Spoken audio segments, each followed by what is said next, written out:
it's nothing more beautiful, I think, than seeing the power of a woman to give birth to a baby without interventions. It's really pretty rare in the hospital. It's kind of hard. I tell people if they're planning a hospital birth to have an advocate, have a doula or somebody to support their choices, because the tendency is to intervene and change the process, and makes it harder to have a normal birth. Before we get started, I have a small favor to ask from you. Currently, 85% of our viewers are not subscribed. My goal is 50%. So if you've ever liked any of the videos we've posted, if you like this channel, can you do me a quick favor and hit that subscribe button?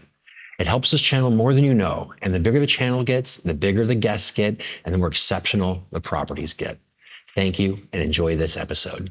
I'm John GRAFFT, and I love Chicago real estate. Between showings, I stop in my favorite places, talk with local business owners, and bring their story to you. This is my Chicago. So what was her birth like? It was okay, except that the day before she went into labor, probably the reason she went into labor, the boyfriend, Danielle's grandmother, had made her some sausage, and it was not cooked properly. So she had really bad food poisoning. Oh my God. So she had a day with intense intestinal cramps and diarrhea. Una went through that 6 months in when we were in Mexico City. It's bad. And it was, so I got food poisoning. I think everyone's had food poisoning at one point or another, but I had real bad food poisoning when I was in Miami once.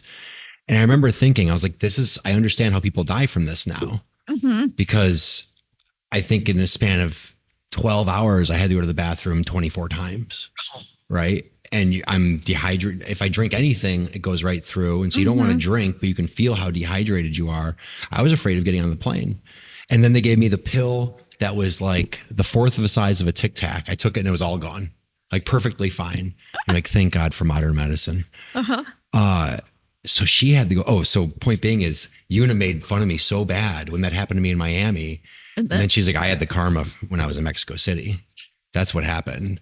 Because she felt terrible for days and days and days. Yeah. We were really scared about that. It was depleted her. It was hard going into labor then. And that was the day before? Well, so then finally, the boyfriend Danielle went and got some antispasmodic to calm the intestines, probably similar to what you took. What's a spasmodic? Antispasmodic, to make the intestines not be roiling around so much. And so then I thought, oh, great, at last, now she can rest and replenish. And her water broke. Right then. And then, yeah. So yeah, I think what I've come to realize, people all over the world give birth in remote places.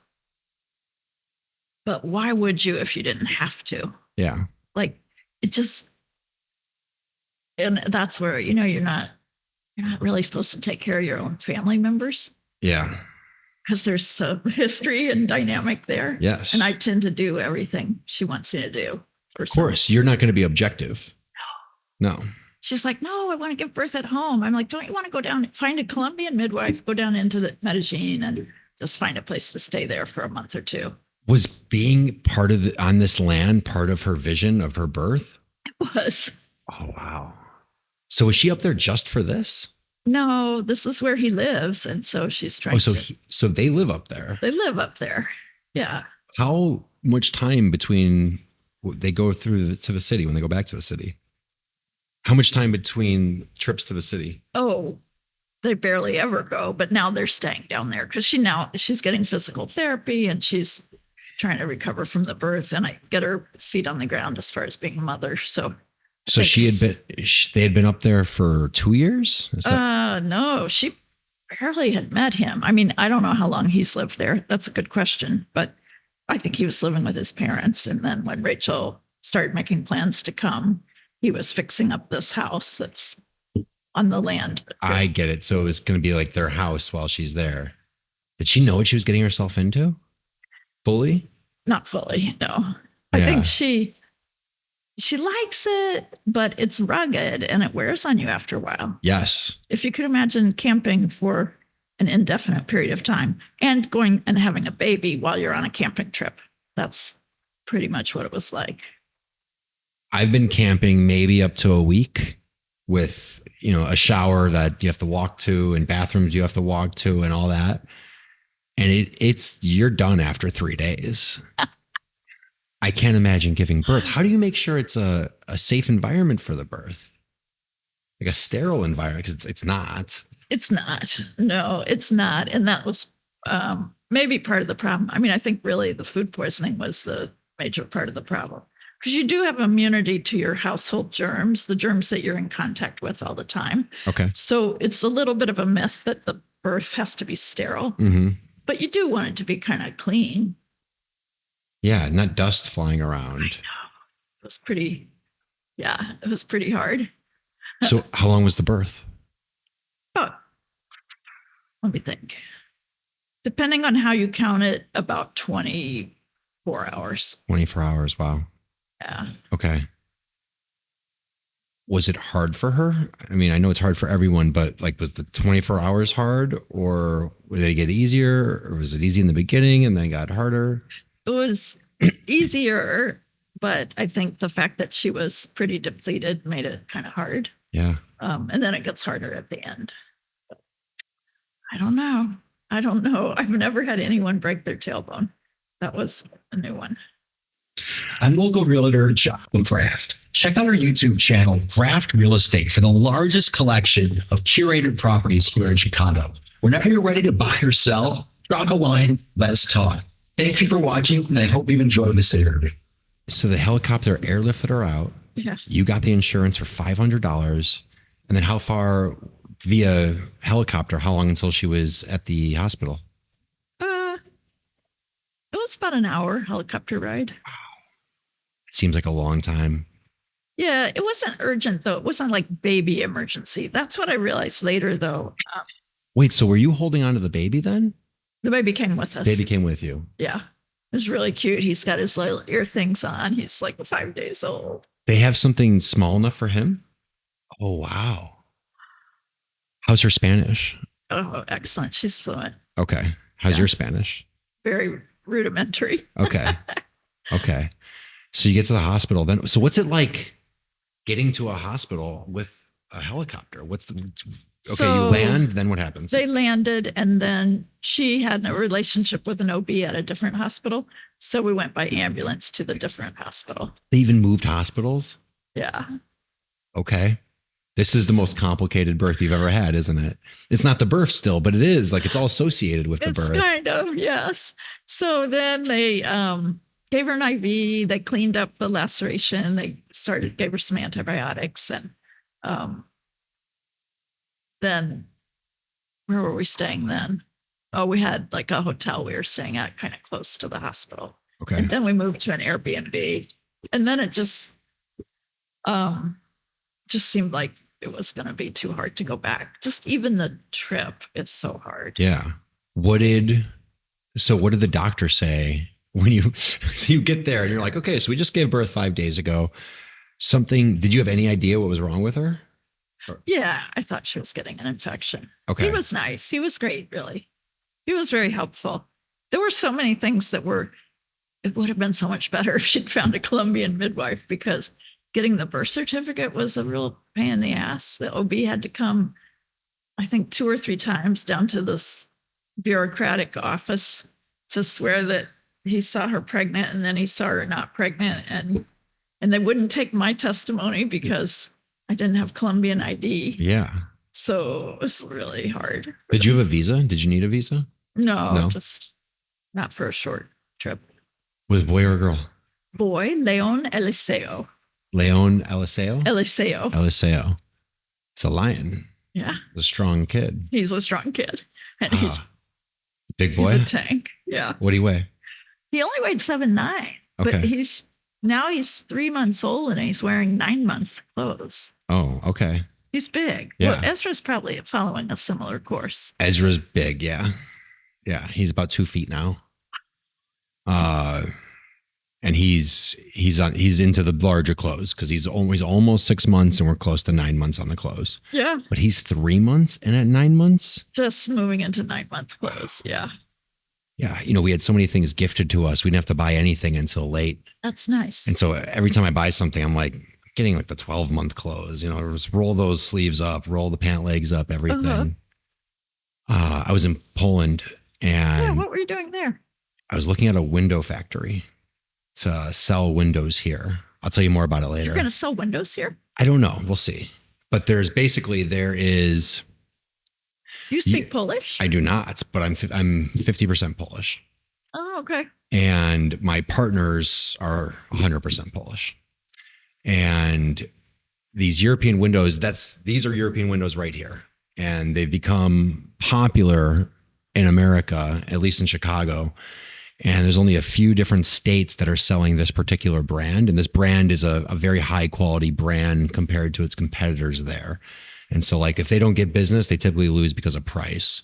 But because we're exporting them, there's more room in the price. But I saw it as a natural vertical for what I'm currently doing because I know a lot of these builders and they're quoting out windows. And if I can save them money on windows, then why not do it? What are they made of? Are they vinyl? There's 3 different options. So they can be made of PVC, they can be made of aluminum, or they can be wood with a aluminum outside. And so that's the premium quality window. I was going to say the wood. We barely find those anymore. Yes. And so with the aluminum outside and the wood inside, it looks beautiful and it functions beautifully and you don't see any hinges. It looks really nice. And on windows like those, I think we were able to bring those back. I don't want to talk numbers, but a lot less than what the competition is here. But, is someone going to buy X windows when you can go buy Pella, Marvin, Anderson, and these premium brands? But because there are the 3 different materials, you have different lines to compete on. Mm-hmm. So if someone wants cheap windows, less affordable, more affordable windows, then there's something for that too. That would be the PVC option. And then if you want super nice commercial windows like these right here, then we have those as well.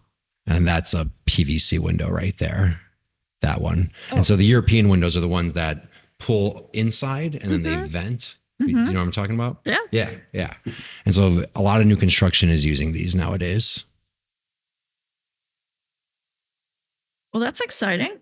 Yes. And I think what I was saying about Poland is I bought something for him and it was too small when I got here because it was a hat, but it was already too small.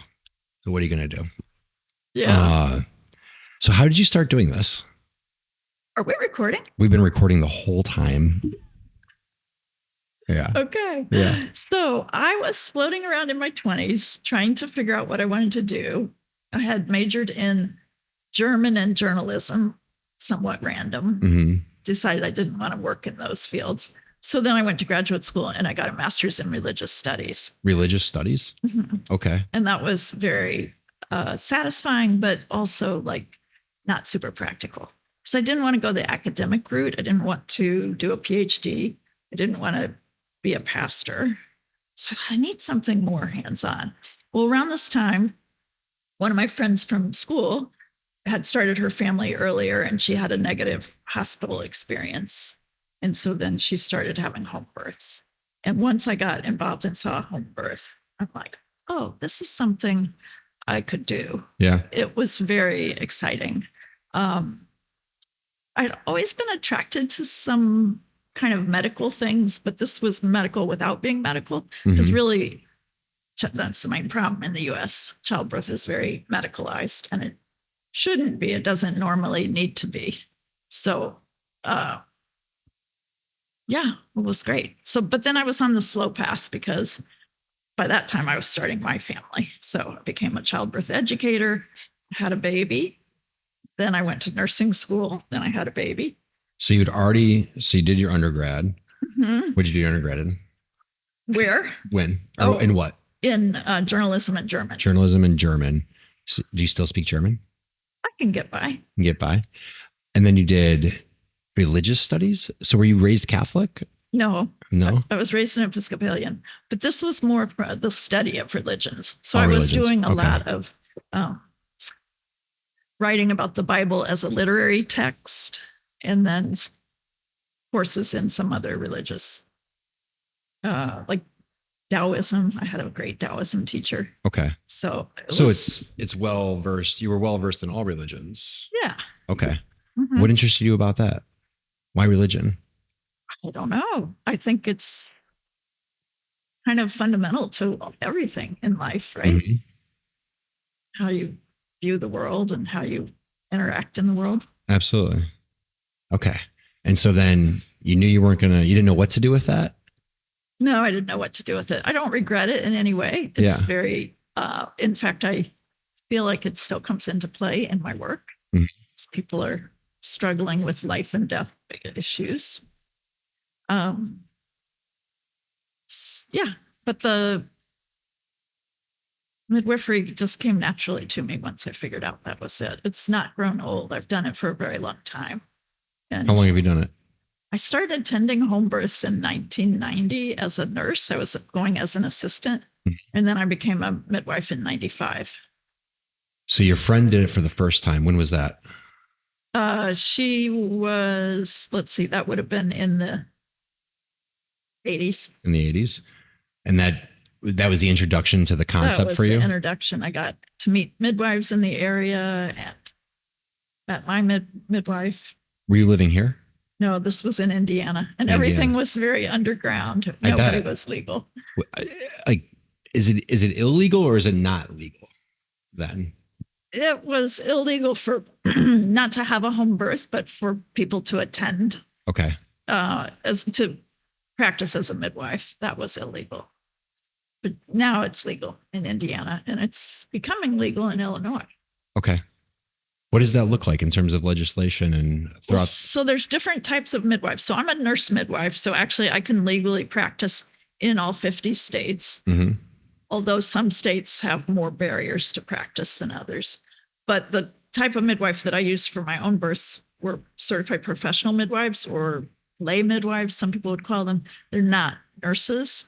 They'd have a different route to midwifery. They go straight into midwifery, sometimes through an apprenticeship or a special midwifery school, but it's much more outside the medical system.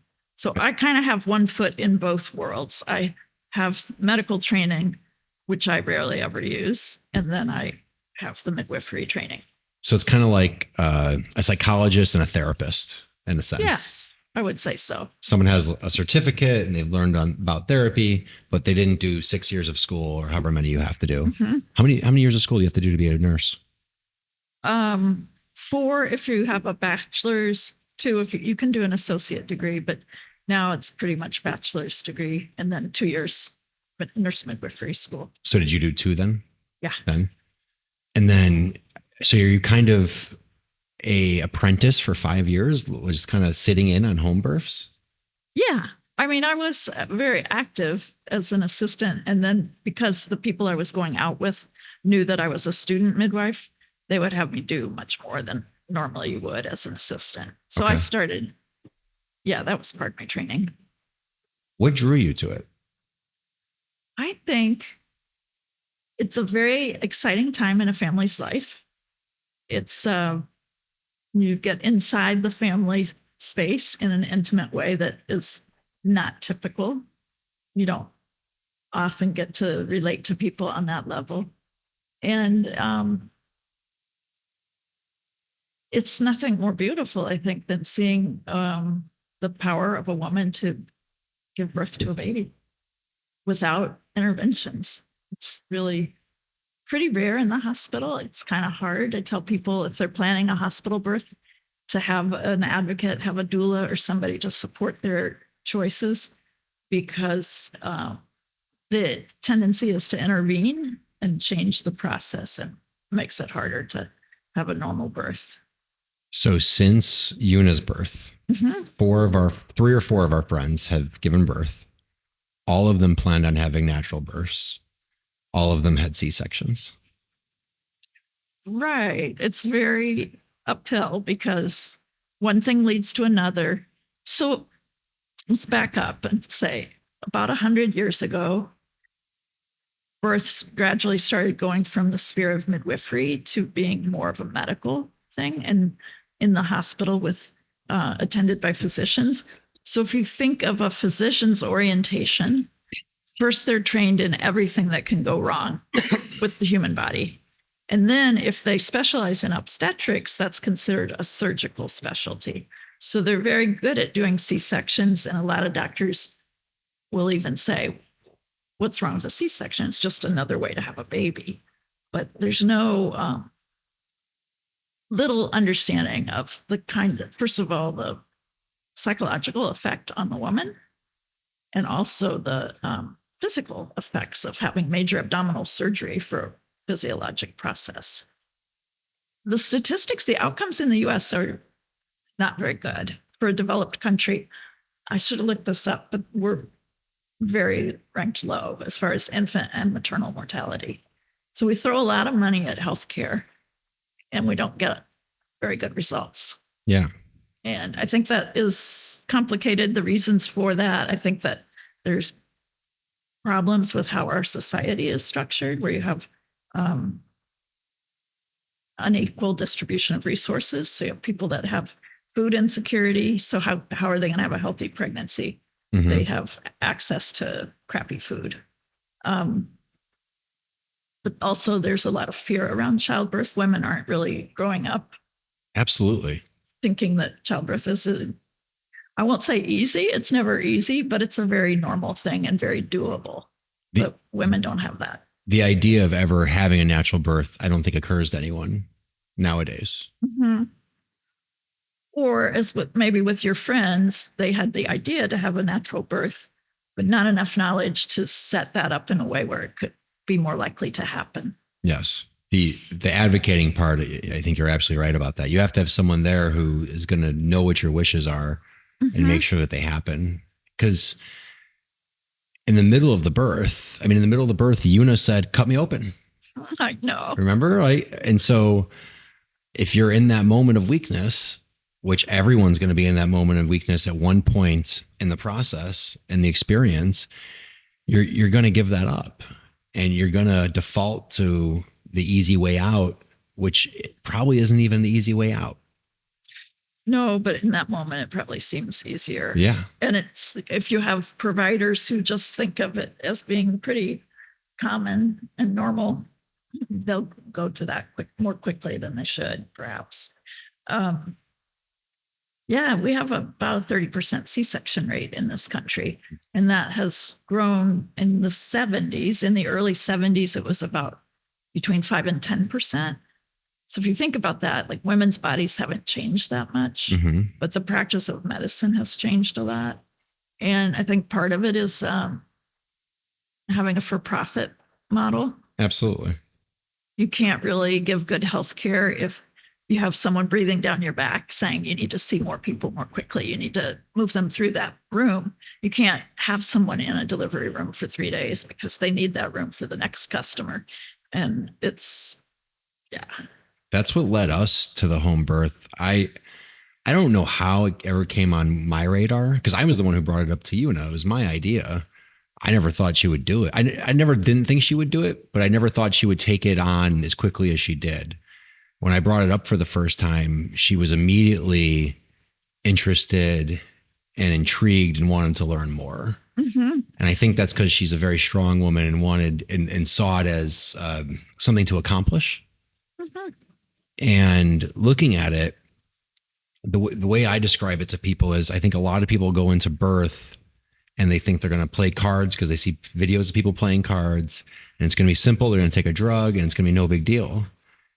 And a birth, regardless if you're in the hospital, if you're at home, it's a marathon. And a marathon people train for 6 months for, and they prepare and they do all these things to get ready for the marathon. And if you just show up to a marathon, you're going to die. It's not going to be pretty. It's not going to be good. And there were so many things that Una did to prepare for it. It wasn't easy for her, but I think it was easier than it would have been otherwise. Right. And so you say 100 years ago, the doctors became more involved. Before that, I've heard of, many women being in a room is a big process of giving birth. What does that look historically, not just 100 years ago, but in history, even further back than that? Further back than that, it's been the purview of women. I mean, some with more or less training, sometimes be that a relative who had had babies or a friend who had had babies. But then there were these wise women in most communities. They tended to know about herbs, and they probably were all the witches in Salem. Yeah. But they also attended women in birth. So it was, it was only recently became more of a head. Do you know if there was anything in particular that started making that switch, where people started, they stopped using a midwife and started using a doctor? Well, I think that Queen Victoria had chloroform gas. It was considered a big advance to get knocked out for the birth. Okay. But then, and so as that became more widely available, women wanted to go to the hospital for pain relief. And When was Queen Victoria? that was like 1890s. Okay. That's what my grandma said. She was knocked out and she woke up and the baby was out. And she said it was one of the most frightening things that's ever happened to her, because no one was there. Oh. So she didn't know if the baby was alive or dead or what. And then she said she was going to breastfeed, and my grandma is flat. And they said, how? Oh. Yeah, it wasn't a very encouraging experience. So where was she when she gave birth? In a hospital. In Chicago? Yes. Yeah. Mm-hmm. Oh. Yeah. They still use forceps too, right? Mm-hmm. Someone just told me that their baby removed a forceps. What would be the reason to use forceps? If the birth is taking a long time, maybe things are starting to look less favorable for the baby. Like they feel like the baby should be born and start breathing air. Okay. And yeah, I mean, forceps might be better than a C-section. Okay. If you have somebody that's skilled to use them. But then you have to wonder, like, why do they get to that situation where the baby needs to get born? Well, I always, looking back on our birth, I think of Una again, and I think being in our home and being in our controlled environment and being in the place we know and feel most comfortable was very important in the process. Mm-hmm. Arguably the most important part, just having that stable environment that she's used to and she knows. I think I got serious about it, or like bringing it up, because I've never heard one positive birth experience in a hospital. Not one. My entire life, since I was young, I've heard someone say something that wasn't pleasant about the experience. One of our friends, she was having her first child, and all of a sudden a doctor comes through. She counted 14, not interns, but whatever you are when you're a fellowship or resident, when you're a resident, 14 of them, and just watching. Wow. She didn't say yes to this. She was never given an option. That really bothered her. My sister wanted to have her birth in a tub, and they wouldn't let her like walk over an electrical cord. They're like all these things she couldn't do and not do. It just seemed kind of ridiculous. One of my just one story after another, right? And then you look back at this, and you start looking into how things are complicated or why things go wrong, and it doesn't seem like it's something that it happened because of the birth, if that makes any sense. Oh yeah, it's often because of the meddling or the interventions that cause. Exactly. I mean, it would be very hard to resist an epidural if you're lying in a hospital bed going through labor and it's at your fingertips. All you have to do is snap your fingers. I want an epidural. But then you think about how that limits your mobility. You're not going to be able to shift positions, which helps the baby to rotate and come down. I didn't even think about that. So with the epidural, you can't move. No, you're paralyzed from the waist down. You're literally paralyzed. Literally. I thought it just killed the pain. No, you can't I stand. didn't even know that until now. I mean, maybe you could get a light epidural and get up on your hands and knees, but maybe not if it's a very solid block. Una was moving the whole time. How could you do that just sitting in a bed? It's very unnatural, right? And so are you even pushing? You can kind of push, but it's harder to feel that urge. It's harder to know. Yeah. I mean, your body will push whether or not you add to it, Okay. Got it. but it's less effective. And so then often it leads to a C-section or forceps or something like that. Yeah, there are a lot of interventions in the hospital that, I mean, even just the IV, you have an IV, so you're not going to be as mobile. It's going to be harder to, or the fetal monitor belts. The thing with the fetal monitor belts, it was designed to be intermittent. And that is still the standard, that you just listen for 20 minutes every hour. But they're so busy in the hospital, nobody ever bothers to take the belts off. They just end up being continuous. So they found that it doesn't improve outcomes for babies. It increases C-section rates for mothers. I think because they see things on the monitor strip that are probably normal, but they don't. They get more data than they know how to interpret. That makes perfect sense. Right now we're in a world full of data, but people don't know how to analyze the data. In the hospital, what are the things that can go wrong or that typically go wrong? Because of being in the hospital or just anywhere? I guess anywhere. Anywhere? Mhm. Well, there are very few life-threatening emergencies, things that are split second, like you have to act now. And those things you'd be in pretty bad shape no matter where you are. Like if the placenta separated prematurely, then the baby's oxygen is cut off. Okay. So that's because the maybe baby's getting oxygen through that part in the head, right? through the cord, Through the umbilical cord. Okay. attached to the placenta. So if you were in a hospital, there's two things that can still make it a bad outcome, maybe even a worse outcome, depending on your religion. They don't have always good staffing, so they might not notice a problem as quickly as they could or should. But then by the time they got you to an OR and took the baby out, it would still be a pretty long delay. Now, maybe they could save a baby, but maybe they would save a baby with some brain damage, which is, I think, entirely plausible. Mm-hmm. At home, I mean, you'd be in a worse situation because you'd be even farther from an operating room. But babies don't always make it. And I think that's also part of life. We have to sort of grapple with that. That's another thing in our culture. We are a drug culture. We like illegal and legal drugs. Yeah. We like things on a schedule. We like to control things. And easy. We want a solution for everything. Yeah. Yeah. So another split second emergency would be it's called a prolapsed cord, when the baby's head is up high enough that the cord can get down below the head. And then every time the head comes down, it pinches on the cord. So it's like a kink in a hose? Like a kink in the hose. Okay. So that can be a life-threatening emergency. I have actually seen that once in a home birth. And you hold the baby's head up off of the cord.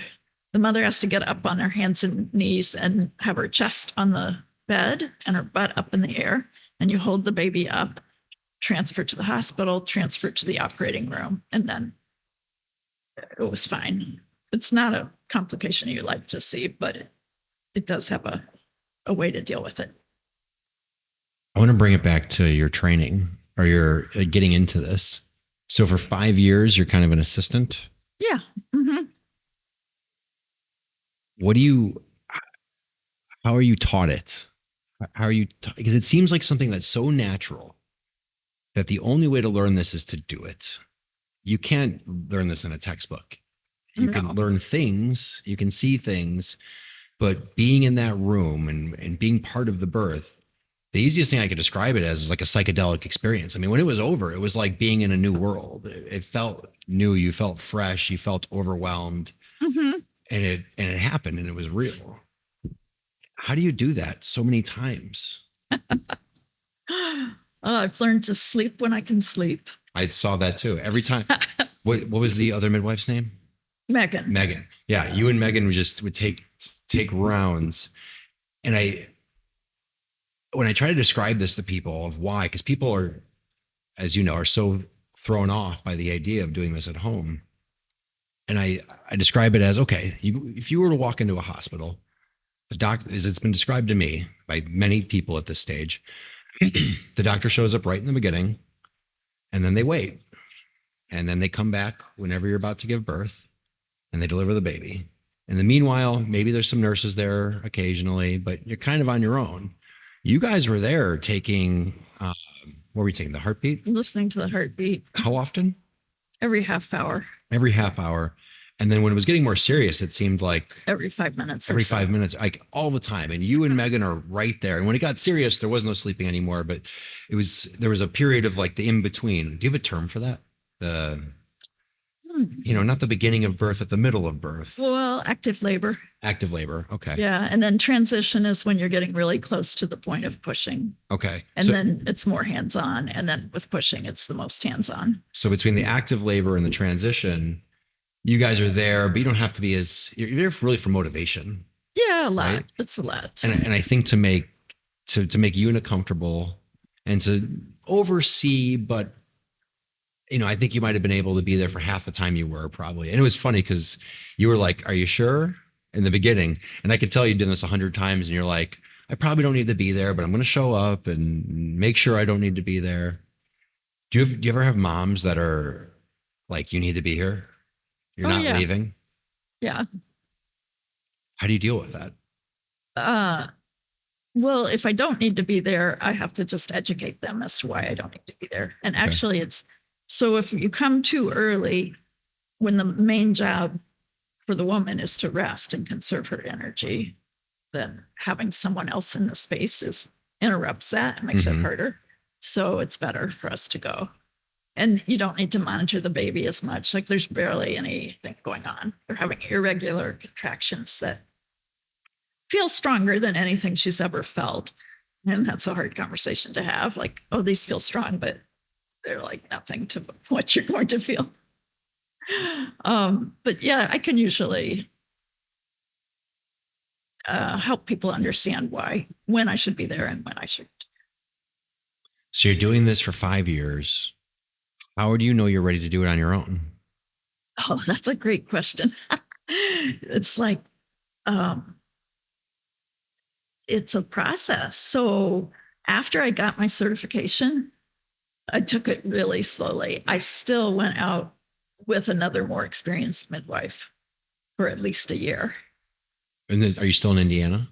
No, I had come up to Chicago by that point. How long have you been in Chicago? In 1990, where I started attending births, because there wasn't really enough going on in Indiana to get the kind of density of training. I was going out with 3 different midwife groups and a group of physicians that were doing home births.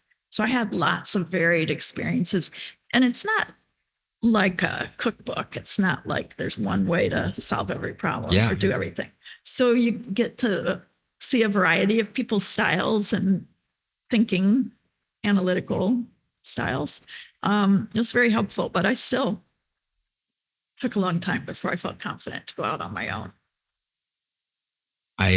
We watched, I think it's the most famous midwifery documentary. It's from like in Tennessee. Oh, yeah. Right? About the farm? About the farm, yeah. Yeah. And we watched that in preparation of everything, and every night we tried to watch something birth related. And it was always something different. And then we stumbled upon that somehow. And I remember one of the births, there was like just a gaggle of women hanging out for the birth. And they all did it that way. Why do you think this is, do you think this is going away or coming back? Because sometimes I feel like this is becoming more popular. I think that's because of what you decide to read and who you decide to put yourself around. But then as a whole, it has to be going away. No, it's getting more popular. Yeah. COVID gave it a shot in the arm because people were not happy with the way hospitals responded to COVID. There were a lot of restrictions. There were times when women couldn't have a support person, even a husband. In some places, they were not being allowed in. Women were being required to mask during labor, which is not evidence-based. Yeah. And yeah, they just, there's some people were, some places required testing on admission. If the woman tested positive, she would be separated from her baby. There were really some brutal rules that didn't make sense. And so was it kind of people with means that were like, let's go an alternative route? Mm-hmm. Yeah. And you can understand home birth attracts people that walk to a different drum anyway. Yeah. So all they needed was a little bit of a light bulb to say, oh, I don't need to do it that way. Yeah. Yeah. I'd say COVID solidified it for us. Mm-hmm. Like it was a no, we were already planning on doing it, but then hearing about the COVID births, or not better yet, but also like COVID deaths, or just people dealing with anyone in the hospital, it sounded terrible. I knew someone who his father died in the hospital, and like he could just like be with him through a barrier, right? Oh. And you're like, he's dying. I'm gonna hug my father, and they wouldn't let him. Wow. You know, it's crazy. It's absolutely crazy. I wonder if Una was more open to it because of her previous experience with the medical profession. Maybe. Yeah, I could see that. Because didn't she kind of direct her own healing? Yes. Yeah. It was. She's kind of a take charge person. She's a take charge person. And she was given two options. Like, you can take these pills or you can go work out. So you decided to go work out. Yeah. They just decided that, I forget, and I'm going to butcher this, but the first line of defense for depression is not working out instead of a pill. The first what? Is working out. So the first line of defense for someone who has depression, instead of prescribing something immediately, the prescription is go to the gym. Oh yeah. Or go to nature. Yeah. How about that? Right. Mm-hmm. Yeah. My father was a psychiatrist, and he probably retired right before Big Pharma took over the field. And I just wonder what he would think now. But, at the time he was practicing, medications were meant to be to stabilize a person so that they could find some coping strategies or figure out like what was causing their troubles. It's like a holdover. Yeah. Yeah. But it was never meant to be a lifelong thing. Mm-hmm. Now you hear people are on antidepressants for decades. And you have to wonder. And they're still depressed. Right. It doesn't necessarily make them happier. Yeah. And I think it causes changes that makes it harder for them to ever stop the medication. It's just not supposed to be medicated all the time. I know. For anything. I know. Yeah. I mean, our bodies are made to work. Mm-hmm. And clearly sometimes they don't. And then you need something. But yeah, I don't think it's supposed to be a lifetime I'm not thing. anti-medicine. I would take it. How do people approach you? Because I could see some people rolling their eyes at the whole natural birth thing, because they've rolled their eyes at me when I bring it up. So you're not here to persuade either, because someone's going to seek you out if they want this. But if you're out and about and you run into someone and they roll your eyes, how do you deal with that, or how do you handle that? That's kind of funny. I don't really experience that. Yeah. I think people assume that I'm kind of quirky. Uh-huh. And, well, every once in a while, I guess I would get someone who would say, oh, isn't that scary? Yeah. And I'd say, no, it's really scary to me to be in a hospital where you give up so much control. For me, choosing home birth as a mother, the biggest thing was about control. And it's kind of that, I suppose it's probably hormonal, but I would say it's like a mother bear response. Like you have this cub that you're going to protect no matter what. And I could not imagine like being in a hospital where they take your baby, or I still hear women say, oh, they let me have my baby. I'm like, what? You mean you allowed them to do something with your baby? I heard that recently. I had the same reaction you just had. My face looked exactly the same. I was like, what do you mean have your baby? Yeah. I don't know. But it's a turf thing in the hospital. They're controlling the rules, and parents are kind of disempowered. Like if you even just think about the very basics of baby care, you're there for maybe 24 to 48 hours where you have someone checking in and maybe doing a lot of the hands-on care of the baby, like changing diapers and whatever else they do, things they don't need to do. And so then the parents, first-time parents go home and they're like, oh my gosh, I have this creature. How am I going to take care of it? But at home, it's your baby and you're taking care of it from the first moment. The scariest part for me was the after the birth. Thankfully, my sister stayed there for a few days, but we didn't know what we were doing. Babies are good teachers, though. They let you know what they need. I'm glad I didn't have to figure that out. I'm glad someone was there to show me. I would have been putting on diapers backwards or God knows what. Putting on diapers backwards. But that's another thing that's changed. The role of extended family used to be much greater than it is now. People are spread out. They're separated from their families. Yeah. It's really harder to have that knowledge passed down from generations. Do you think that's something that's happening in your field as well? Because I mean, there's only so many midwives. There's only so many people that have this knowledge. You can't read about it. You have to experience it.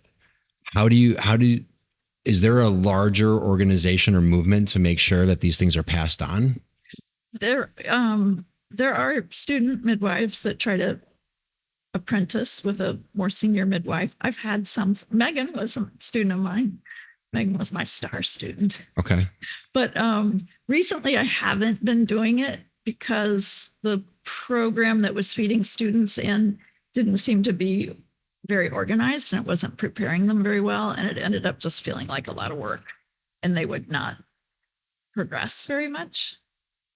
Because I have a low volume practice. So if you think about it, like I can mentor them to a certain extent, but to really give them enough experience to fly on their own, it's a lot. I would think you do the opposite. That it would be better to have them because they're not getting as much in the organization. Is that right? Did I read that right? They're not. So you said they weren't as organized? The program wasn't very organized, so they didn't seem to be terribly prepared. Okay. So you need to prepare them. I guess so. I know. I guess that's right. The older I get, the more when I was a kid, my sister started talking about organic food and I was like, this is the stupidest thing in the world, right? But as you get older, you're like, this is pretty important. When I was younger, capitalism made sense to me. And now the older I get, I don't know if capitalism makes sense to me anymore. And you start seeing how the world really works and you start seeing how things are. And this is one of these magical things that everyone should at least consider, but needs to keep going. Mm-hmm. Regardless of who does it or doesn't do it. This needs to be something that doesn't fall to the wayside like so many things do it in our world. So is there more? Do you know how many midwives there are? No, I don't. In Chicago? In the country? No, I don't. Is there do you guys have a convention every year? You go to Florida? Well, it's kind of fallen on hard times. We used to. Uh-huh. So there's two organizations. There's a group that are mostly non-nurse midwives and more home birth oriented. And they have not had, I think the pandemic kind of finished off their conventions. Okay. Then there's a nurse midwife convention, and those are more hospital-based midwives. And they still meet, but the attendance is dropping off. The involvement of midwives is less. I don't know why that is. People are getting maybe burned out. Mm-hmm. But I've found with the nurse midwife conventions, because they've had a couple in Chicago, but it's so medical. Like they have presentations on pharmaceuticals, and it's very little that is pertinent for home birth practice. Well, the pharmaceutical companies will get into this if they can. Oh yeah. And they're gonna try to make it feel like it's holistic, but we'll just take this, give her this. Mm-hmm. How do you see the role of a midwife in a hospital? How is that different than what we did? Sometimes they have more supervision. So they have doctors breathing down their back. Like they'll say, oh, your water's been broken for 12 hours. We need to start Pitocin. And I don't have anyone telling me what to do. I love practicing outside the system. I mean, I have to be responsible. I don't want bad outcomes, but I don't have anyone telling me what to do. I'm using the data in front of me and not some prescription like, oh, X number of hours, you need to do this. Yeah. So there's a lot more intervention. And then I think also they tend to be influenced by the environment. So they see more high risk births, but also they see fewer, actually, maybe almost zero completely natural births. So they almost stop believing in the midwifery model. Got it. There was an interesting discussion. We have a listserv. Oh, what? Listserv. What's that? Like a server? A group of midwives on an email Okay.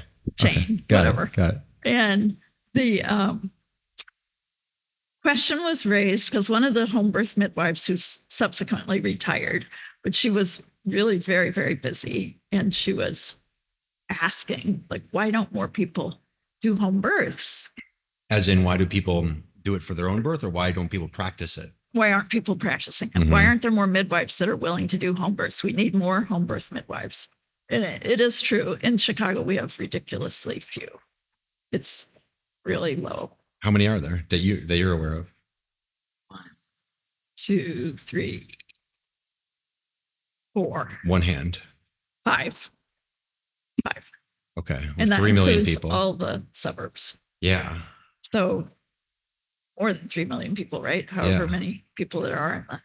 Yeah. So the answers were kind of interesting. The ones you would expect. I like to share the call time. I don't want to be on call 24/7. I don't want to deal with the business end of it, the billing and all those hassles. Yeah. And one that really alarmed me was they said, I'm scared of birth. I don't want to be in a place where there isn't medical backup right at hand. Like, wow, you're a midwife and you're scared of birth.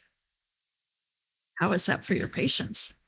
That must make them scared of birth, right? Because you can't, if you're scared, you can't go into this. I mean, you can't do it as effectively as you'd want. Right. I mean, they probably weren't scared until they were in this crazy system where bad things happen a lot. I mean, you said all your friends got C-sections. You said all of them? All of them. Wow.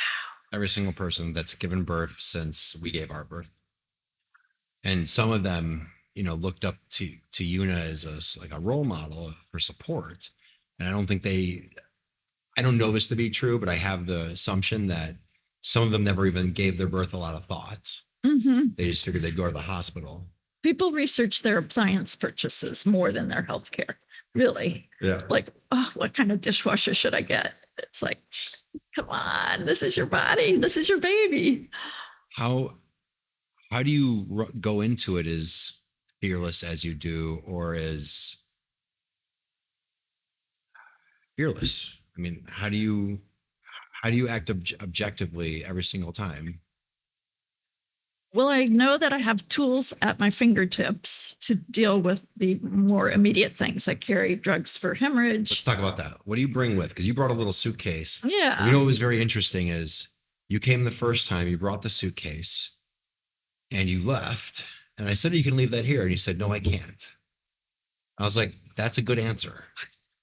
And it's nothing personal. I understand why you had that answer. It's something I never thought about. So what was in that? You bought a piece of luggage, like a carry-on, right? What's in there? So I have an ambu bag, which connects to the oxygen. So that could be for the mother, more commonly for the baby, to help the baby start breathing. The medications, and then a special little suction catheter. If the baby poops in utero, then you can suck out the baby's mouth and nose and try and prevent a problem where they suck it into their lungs. Okay. The other things are a Doppler to assess the baby's heartbeat, and then blood pressure cuff, my suture kit, sterile instruments for the time of the birth. What else? That's pretty much it. And what are the medications that you carry? So I have Pitocin, which they use all the time during labor in the hospital, but it's much too strong to use during labor at home because you have to measure it in a very minute way. Okay. But I do it for postpartum hemorrhage because Okay. it will contract the uterus. I know you give it to Una too for the placenta. Right. Helps the placenta be born, Okay. minimizes blood loss. Then I And what is carry. Pitocin? What is it? It's the synthetic form of oxytocin, which is the hormone that a woman's body naturally creates to have labor contractions. Okay. Methergin, which has a different mechanism of action, but will also control bleeding. But it is more effective for bleeding from the lower uterine segment. So if you have bleeding that doesn't respond to Pitocin, then you give Methergin.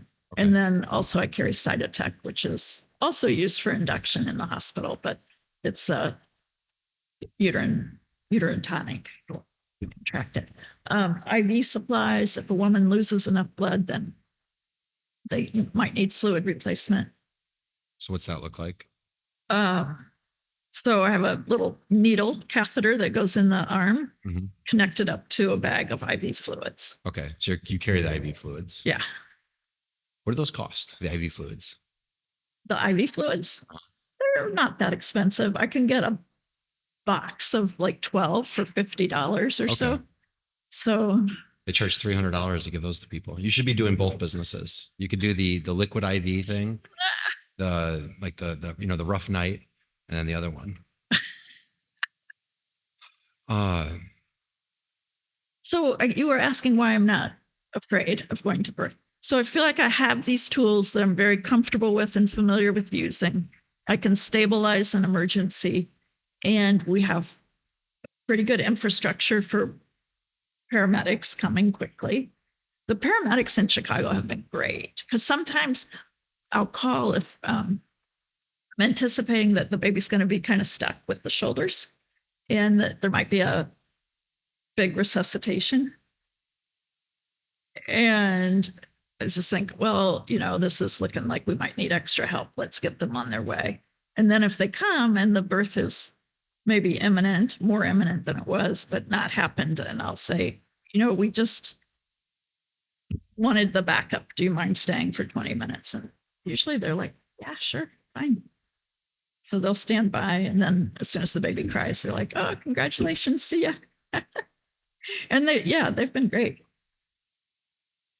So how do you stay fearless? I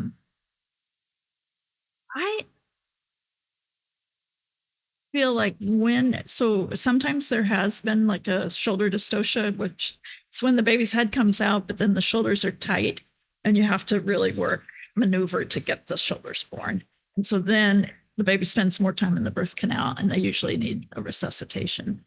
And that process of relieving the shoulder dystocia, Megan has described it as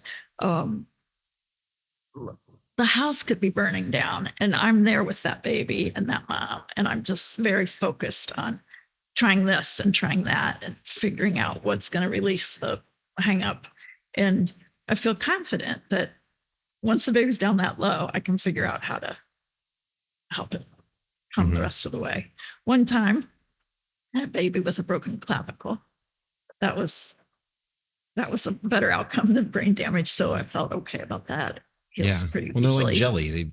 It heals They easily. heal very quickly, right? I mean, our baby's head came out and it was this long. It was like a huge cone. And then I remember that. And the next day it was fine. It was gone completely.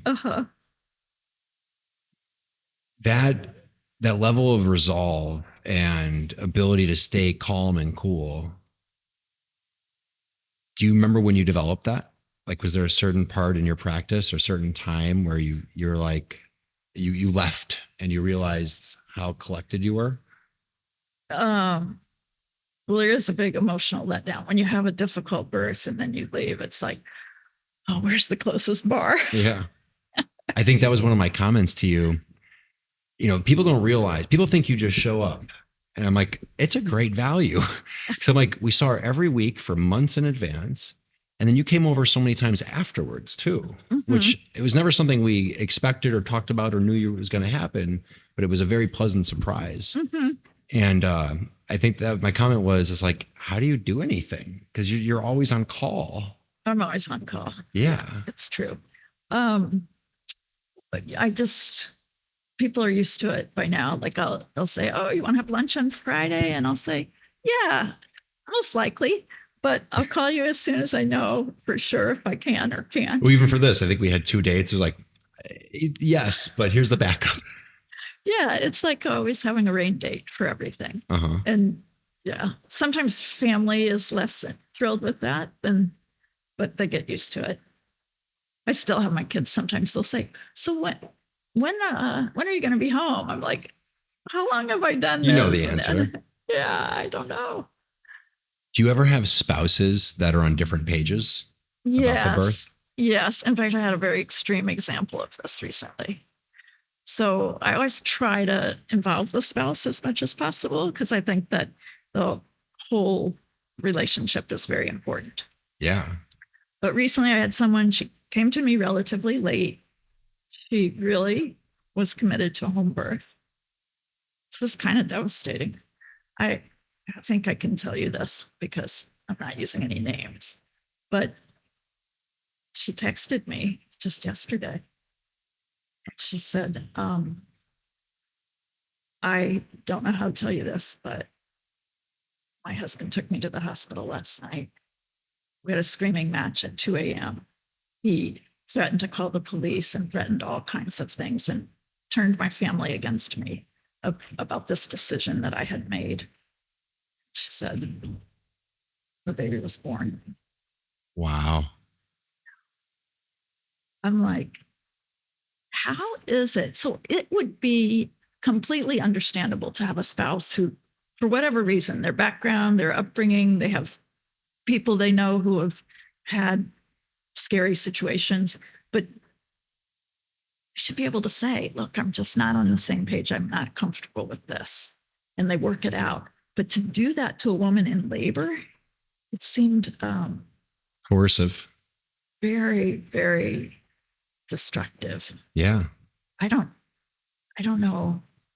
Well, we'll see what happens. We'll see what happens. Yeah, it's very difficult. Did you meet him initially?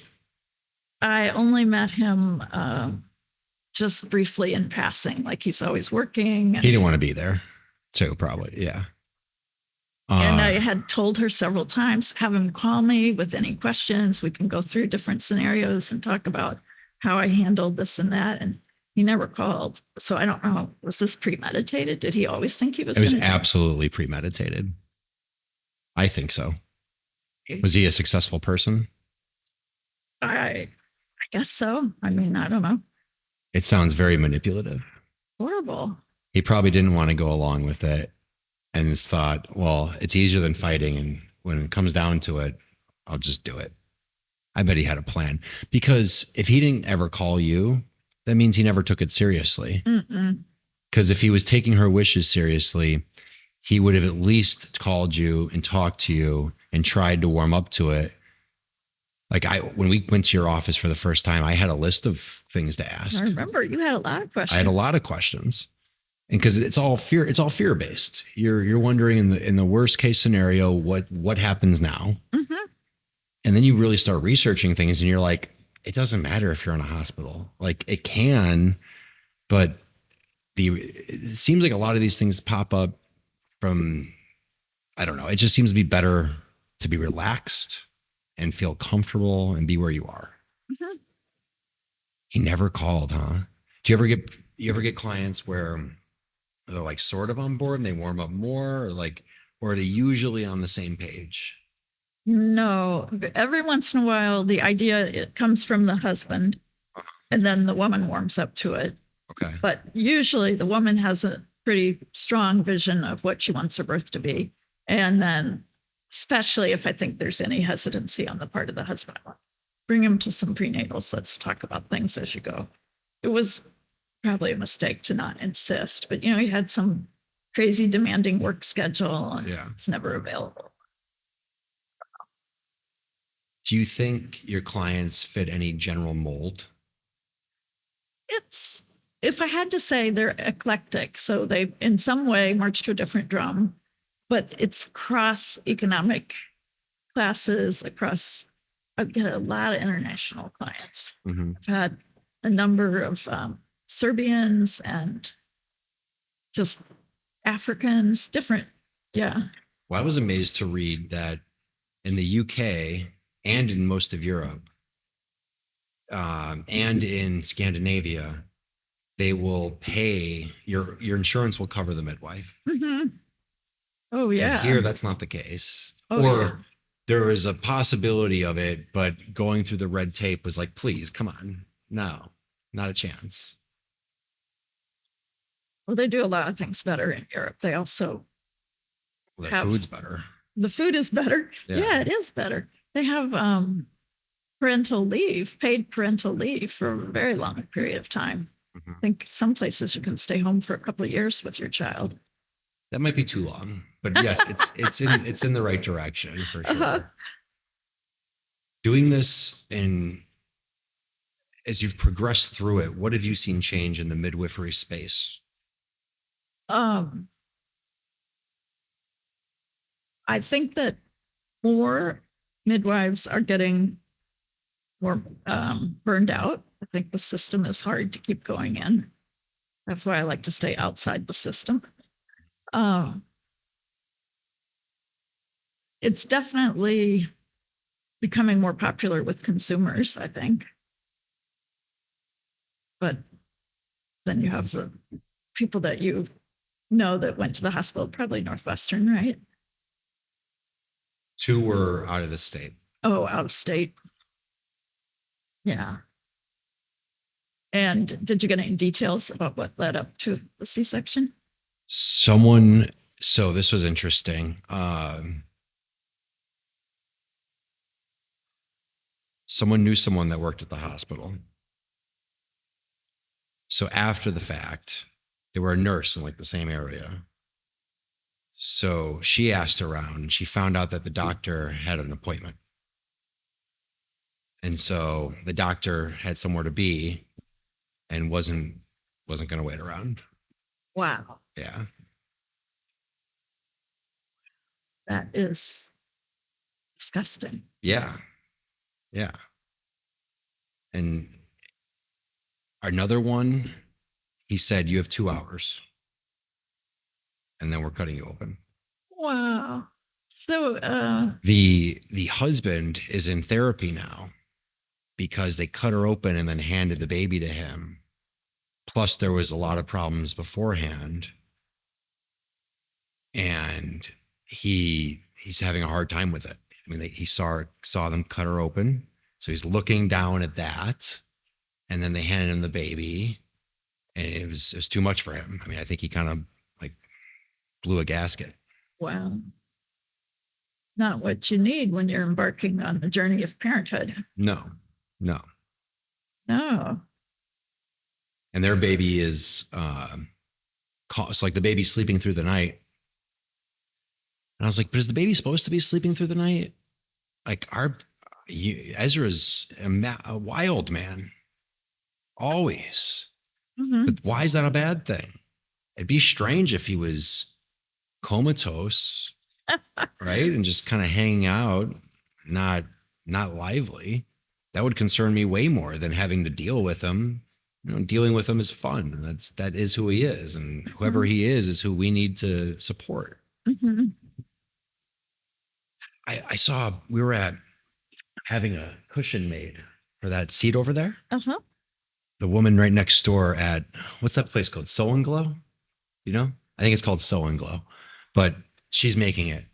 I did one of these over there and my butt hurt so much afterwards. It was so uncomfortable. Anyway, so I was there picking out fabric. So I was at Joann Fabrics. Mm-hmm. And someone had a baby. The baby was around the same age as Ezra. And the baby, they also were leaving the baby in the cart and the baby was just like moving around. I was like, what are you doing? You know, I was very, I've become much less judgmental for all the reasons I was before of parents. Cause I'm like, no one knows what they're doing. And you can't judge anybody, but I've become more judgmental when I see neglect. Mm-hmm. Cause I've seen neglect a couple times now. I'm like, what's like, you're like, DCFS exists for a reason. And you never want to think that. You don't think anyone should ever be taken, like anyone's child should ever be taken from them. But you see some things, what we were talking about, I don't want to go into this on this, but we were talking about earlier. Like I see that sometimes because of whatever, we'll switch the topic. But I have a question. The baby had a flat head. Like the whole back of the head was flat. Like oddly, strangely, weirdly flat. Mm-hmm. Why does that With happen? kind of a little bald spot too. No. Bald Oh, spot. there was a bald spot, yeah. But Yeah. it was as flat as this table. Oh, it's laid down a lot. Like too much, right? Yeah, like That's babies are meant to be carried. Yes. Yes, that's what I thought. And Una was like, "Oh, are you reading to the baby?" And she's like, "No, but she loves Sesame Street." It's like the kid's like 4 months old. Wow. And it was the skull was so wide. Oh, Yeah, it was weird. So that was very judgmental. yeah. Well, Yeah. it's this wisdom is not being passed down, right? Yeah. Her mom was there. But yes, the wisdom is the right word. Something's being passed down, but wisdom is not being passed down. Yeah. Mhm. So babies, that's why I think the carriers are so great, because you do eventually at some point you have to get something done. You want to Yeah. have your hands free, but the babies really thrive on being close, Mm-hmm. and they can be upright and looking around and taking in the world. There, in a lot of places in the world, babies are brought with, as whatever you have to work in the field or whatever. Yeah. They just Like on the back, like wrapped around. And yeah, Mhm. I've seen that. So here we have much more of a culture of getting babysitters or nannies or leaving the baby. Like I remember when I was just getting started in midwifery and I was trying to make more money on the side. And so I worked as a registry nurse. Two things I did. They that were impactful, but I remember going to these very wealthy homes where they had elaborate monitors so they had a huge house for 3 people and their baby was very far away from them, but they had a camera on the baby so they could see what it was doing. Yeah. Ooh, why don't you just keep your baby close so you know what it's doing? We never use our baby monitor. Yeah, it's kind of an odd thing. And I feel good about it. Everything you just said makes sense. And in today's world, people are working so much. I can understand the use for it. And we do have help. And so we don't need it as much. But I thought we would use it.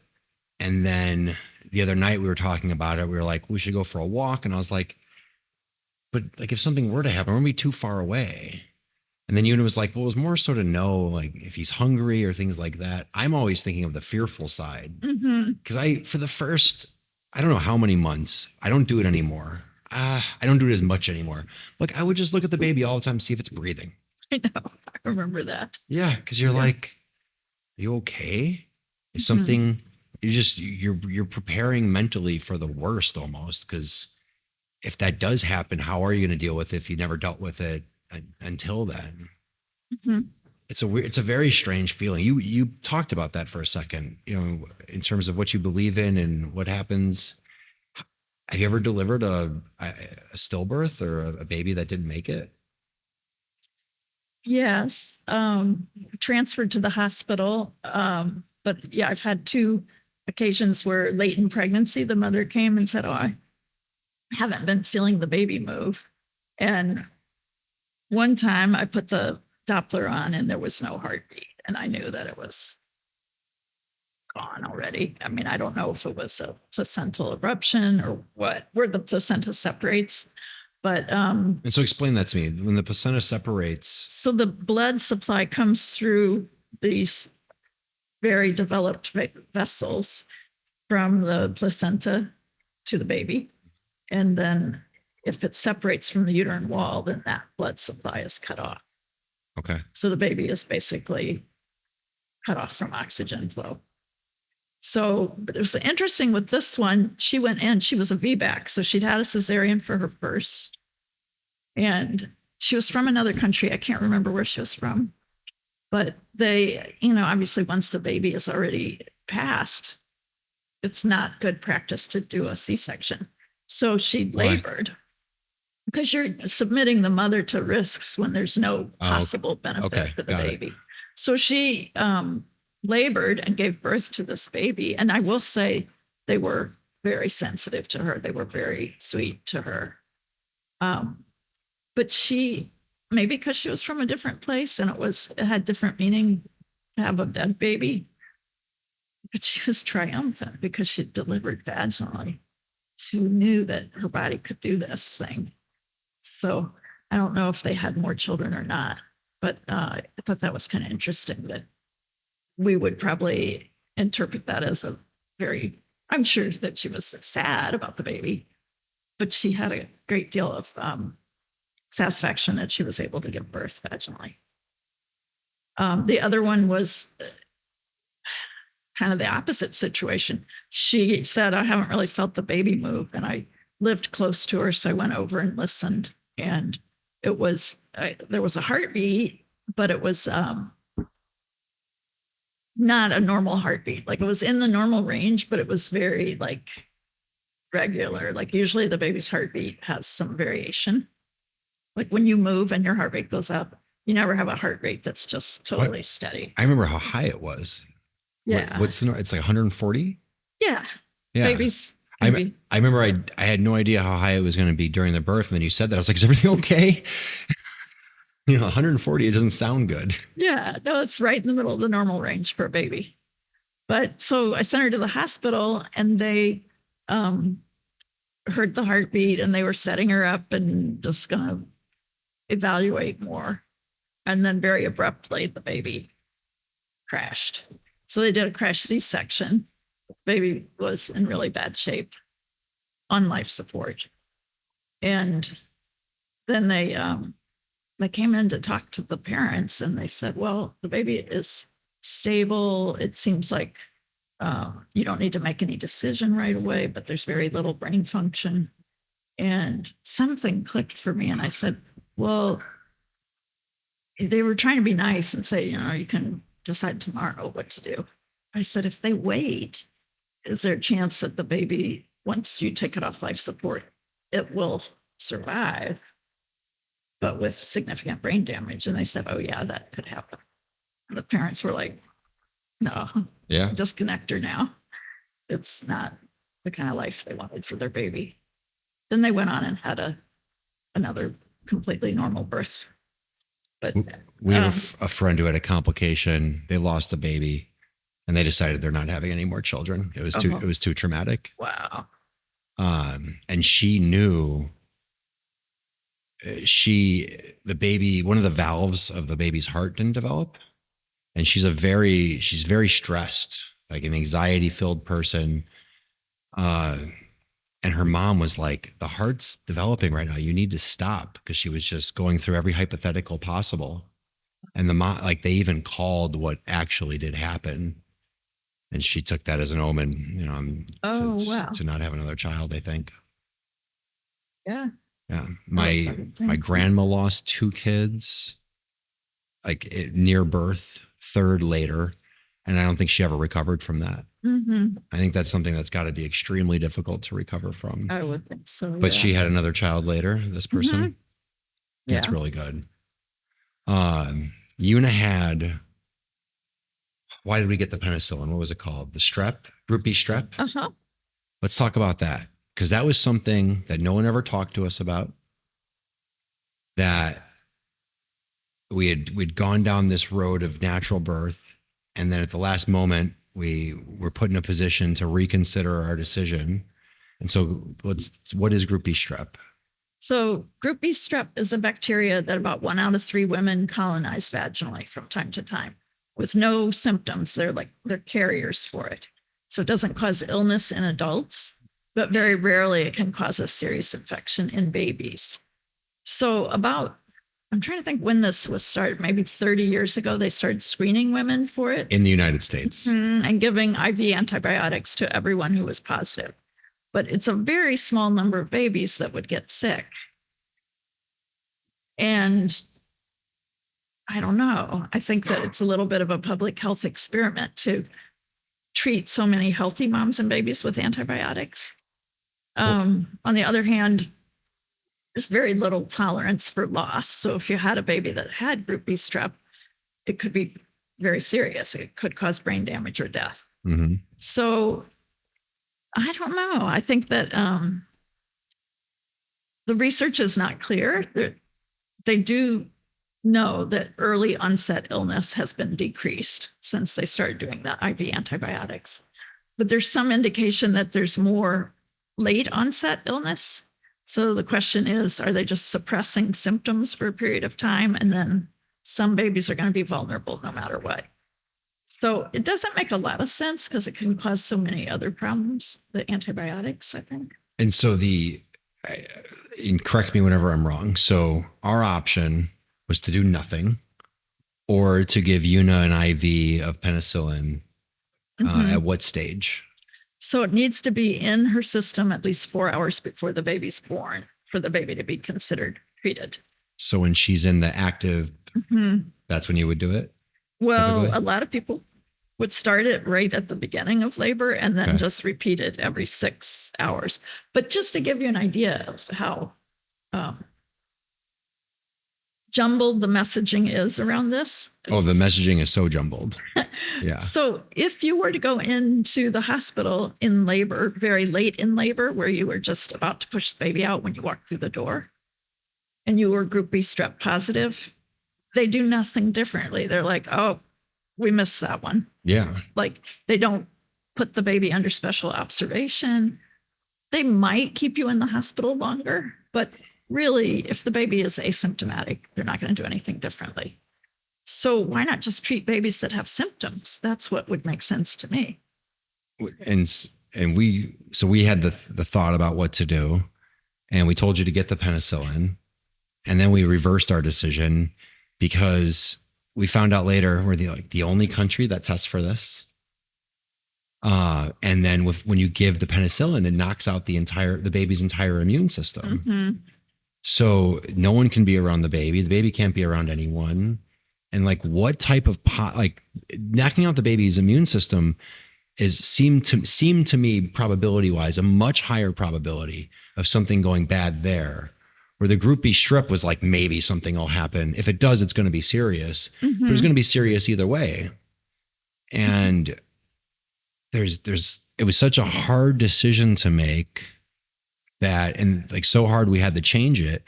But then you think if someone just having to make these decisions is so difficult. Mm-hmm. And none of us are qualified to do it. As a parent, or a parent to be, we're not qualified to do it. And you want to do what's best for everything. But you jump to conclusions about what to do because of that. And it was a very scary thought. But then afterward, nothing happened. And he's great. And you knew what to look for if you were getting sick. But the thing in the hospital, you said you had a choice to do nothing or to do something. In the hospital, that choice is taken away from you. Yeah. You can't do nothing. Yeah. You have to treat it unless you go in so late that they can't treat it. And there's no real analysis of like, could there be downsides to this? All they can see is, well, we're going to prevent that 1 in 2,000 babies from getting group B strep illness. And so I think that part of the problem, it's not a very fun time to be a doctor in this culture because I agree. They have so many pressures on them. They don't really have time to. When everyone's Dr. Google too. Everybody's Dr. Google. They don't have time to keep up. And even if they could keep up, the journals are captured by pharmaceutical influences. The academic institutions are captured by pharmaceutical and other corporate interests. So there's no real time for them to be thoughtful. They're just going to they're like cookbook doctors. They're like, oh, group B strep, we're going to do that. Or, oh, you're, 28 weeks, we're going to do that. There's nothing personalized about the care. And these doctors can't keep up with these things. Like you said, if you're a good surgeon, great, focus on the surgery and focus on your specific thing. But how can you keep up with everything? There's so many things going on, and being captured is a really big point.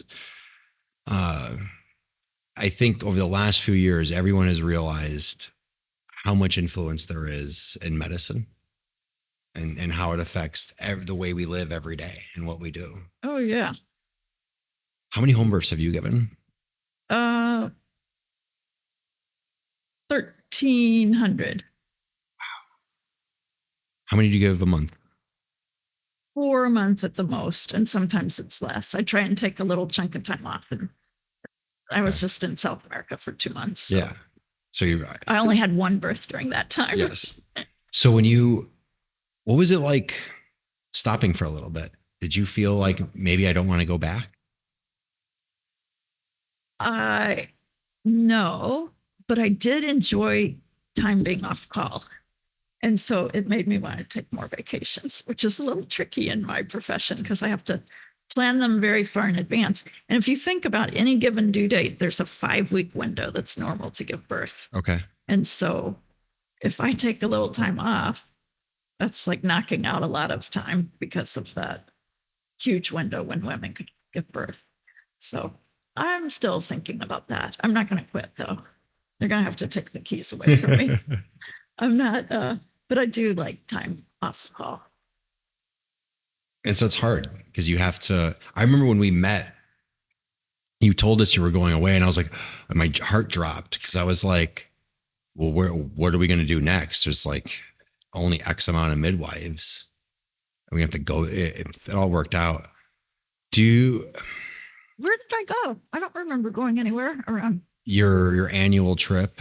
Oh, but you gave birth. It didn't apply, but you just said it. Oh. Like, I take this time, and I was like, take what time off? What do you mean? When? Come on, Sarah. And when someone does, how often do you have to say no to someone? It's hard for me to say no, but I have started saying no because I have, like right now, my August is packed. And somebody was looking for a midwife. And I'm like, at some point, if you get so busy that you're stressed, then you're not giving us good care. It's much better to try and help them find another midwife, which is hard. But have you ever gotten into a dispute with someone's primary physician or their OBGYN or? No, so when I first started practicing, you had to have a backup doctor, someone you would transfer care to if you had to go to the hospital. And I kind of went through them a little bit. Like I would work with one for a while. And then there was one, she drove me crazy actually, because I would send people to see her once so that they could meet her and have some rapport in case they needed a hospital birth. And she would like send me a message and say, oh, so-and-so is approved for home birth.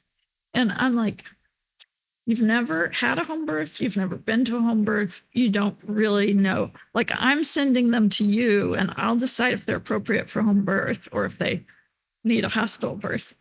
It's not your place. So there's still this very hierarchical feeling like they're in charge. Well, doctors are gods. They're gods. I've had a few doctor clients and none of them are alike. They're all different. But one common theme is they all think there's nothing they can't buy. And so a number of them have terrible credit too. Interesting. Oh, they're stretched, so stretched because they're a doctor. There's nothing that they feel that they shouldn't be able to do. So they can do the vacations, they can do the dinners, they can get the condo, the house, the cars, the boats, the everything. Wow. And so very, very stretched financially is what I've found. They also give doctors the best loans available because they know they're good for it. Uh-huh. Wow. So there's a specific physician loan that's a very favorable product. For anything? For any doctor. No, just for homes. There's a physician rate for homes? Absolutely. Yeah. So 0 down with the best rate available. That's crazy. It's great. Yeah. It's a good program, I think. They do it. There's some that can do it for dentists, and there's only a few banks that specialize this, but more are starting to do it because it's business everyone wants to capture. They don't want to lose it. Wow. But I would imagine ideologically, like if you're ever at a dinner party, you talk to a doctor and they find out what you do. Has that ever happened? Yeah. What do they say? How do they respond to that? What conversations do you have? They're usually a little incredulous. Like they would be in the camp of being scared. I mean, what I've come to realize is that it's the environment that limits what you can do more than the credential. So a long time ago, I had actually, she was a physician. She is a physician. She had a home birth and She hired you. she hired me. What was that initial conversation like? I don't remember exactly. It just she knew that she had seen too much in the hospital. She didn't want to go there. But she had a weird postpartum complication, a hematoma, which is like a blood blister. So it's like a form of hemorrhage, but it's still contained. Like the blood is not coming out. So it's like a blood blister. And if it's still bleeding, it can be really, really painful. So she was getting a hematoma. And I said, yeah, we really need to go in. And she's like, oh, I really don't want to go in. She said, I know this OB, he just lives a few blocks from here. I'm going to call him and see if he'll come over. So, and this was pretty early in my career. So I was still like, I would easily abdicate to the person with more training, more credentials. And so he came over and he proceeded to do a procedure that should only be done in an OR, where he cut the hematoma. So then there was no longer any pressure on it or skin. And so she really bled out then. And then it was an emergency. She had to go to the hospital right away. Like, gee, we could have just gone like in a more leisurely way. And then it was so, yeah, where was I going with that? So you were saying, do I get the idea of a doctor's response to what you do? Was there some are more open to it, and a lot of them, they're just too into the high risk thing. They almost view everyone as high risk. The typical doctor views a pregnant woman as a disaster waiting to happen. Yes, that's exactly what it feels like. That's exactly right. That's a very good description. And if it doesn't happen, then this beautiful yay thing for them. Yay for them. They averted the disaster that was. You hit that on the head. I never thought about it. I mean, that's exactly how I thought about it, but you verbalized it very well. Mm-hmm. Yeah, that is it. Everyone's description is like it's this terrible thing, and they're treated like it's this terrible thing. Mm-hmm. And why? Well, we're not very good at a few things in medicine. They're not too good around the birth issues, not too good around the death issues, and some of those themes are similar in a way. Like they want to fix things. They want to, they don't want people to feel pain. I mean, that's part of life, right? Yeah. Do you ever have any conflict with what you do? Like internally with someone you're treating? Oh, sometimes but I bite my tongue because I'm very, ultimately the family gets to call the shots unless it's something crazy dangerous that I can't participate in. But just recently I had someone who had group B strep, and I talked to her about how maybe it wasn't such a big deal, but she was nervous. She tends to be kind of anxious anyway. Sorry to interrupt you. If you ever if that ever happens and you want to have them talk to someone, they should talk to us. Okay. Yeah. That's great. What she ended up doing was taking oral antibiotics, which good and bad. Okay, so you don't have an IV in labor, so that's nicer. You're still wiping out the microbiome. Yeah. So probably not the greatest, but that's what she wanted to do. That's what her comfort level was. I'm like, okay, fine. So yeah, sometimes I don't agree with my patients, but everything worked out. Yeah. Yeah. Yeah, she was negative. We were able to culture again before she went into labor, and it was negative. It's very sensitive to penicillin, so it converted, and she felt more relaxed, and that was worth it. Her baby seems fine and healthy, although they do have an older sibling, so there is the possibility that germs will be brought into the home to make the baby sick, but If there's one thing you want to leave everyone with, what would that be about home births? Oh, I think I would love to spread the word that birth is not scary, that it's not medical. It's primarily a family event. It's a physiologic event. And there's so much people can do to, well, really in all aspects of healthcare, to take their health into their own hands, to eat well, have at least moderate activity and good sleep habits and good getting outside, like healthy lifestyle is what's going to save us from the medical system, not the medical system. Thank you. This was so much fun. Yeah, it was If people great. want to find you, if they want to reach out to you, I don't even know how we found you to begin with. I was thinking about that on the way here, and I have no clue. Well, the name of my practice is New Life Midwifery, which I'm a little bit hard to find. You can Google me. I think you can Google me. Okay. Oh, and then there's a referral network for everything like natural birth related called BirthLink. Okay. And she's got a list of midwives. Do you want to give your number? Sure. Okay. 773-573-9100. And yeah, I love what I do. It's And you're located right in North Center. yeah.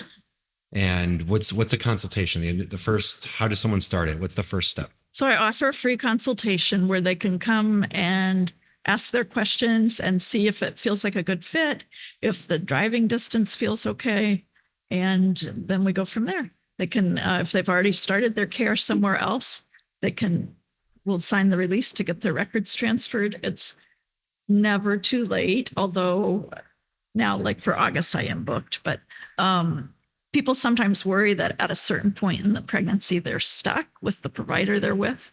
And I would say, no, like as long as you, well, I'll tell you the latest person that transferred to me. This is an amazing story. I got a call on a Sunday from a woman who said, I'm interested in a home birth. I'm like, okay, I'm at a birth right now, but we can talk tomorrow. And she said, well, I should tell you a little bit. First of all, I'm 40 weeks. I said, okay. And she said, well, also, I was in labor and I was in the hospital on Friday. When I got to 7 centimeters and things kind of slowed down, and they wanted to break my water and start Pitocin. And so I signed out against medical advice. And I'm like, okay, well, bring your records. And if you're still pregnant tomorrow, we'll talk and we'll see if we can make this work. So she came and she was low risk. She was totally appropriate for home birth. And I said, I don't usually do this, but I'm really curious. Could I check your cervix? She said, oh, sure. She was still 7 centimeters. Her labor had completely stopped over the weekend. She was 7 centimeters. And then she left my office, and a couple hours later, she called me and she said, well, I think it's time for you to come. Wait, so how does that happen? How do you just stay? Her contractions stopped. So the baby there was no more progress. But isn't the baby still on the way? Well, yeah, but not too much on the way. Too much. Yeah, it was pretty amazing. So she had a great home birth. So that was probably the shortest client you ever had? Yeah. In terms of time? Yeah. That's very cool. Thanks again for doing this. Yeah. Good to see you again. Likewise, likewise.